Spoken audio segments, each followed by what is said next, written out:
be talking about the grip of C pens on RPB strokes. The topic about the Chinese penhold grip is brought up and discussed very frequently around the world by various penholders. But there still isn't a concrete rule on how to hold a C pen properly. This is because everybody's got different hand structures. Some got thicker hands, thinner hands, and longer fingers. So that's the reason why you can't say you must hold a Chinese penhold with, for example, your middle joint over the neck of the racket or outside the neck of the racket. Now, the grip that will suit you for C pen may not suit others for the C pen. It depends on your hand structure. So I'll start now.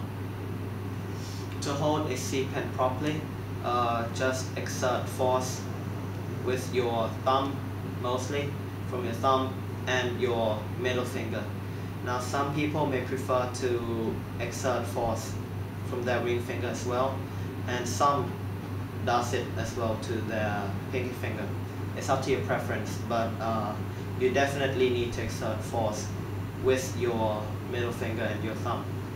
Your index finger is just there to support the racket so it doesn't fly off when you play a RPB.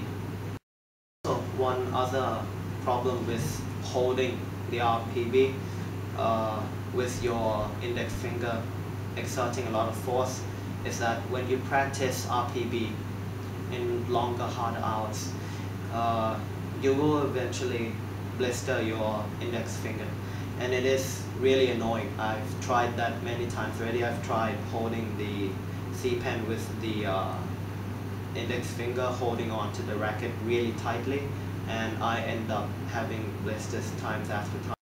To get your feeling right about how to exert force onto your racket, one other thing is to hold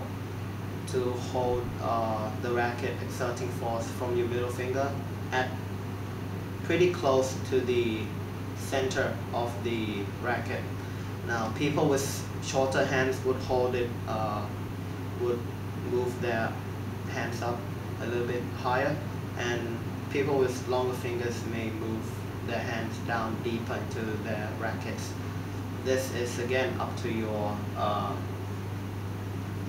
structure of hands. And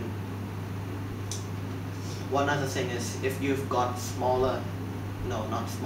shorter fingers, then it's better not to put this joint up too high.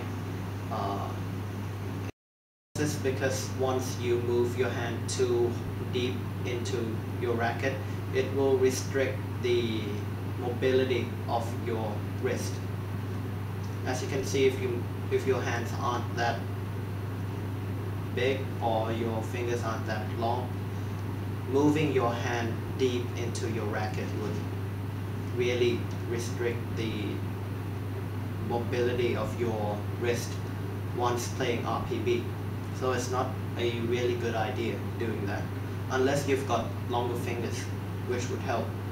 I hope you find my videos helpful. Thank you for watching. And on the other note, Merry Christmas to all. Thank you.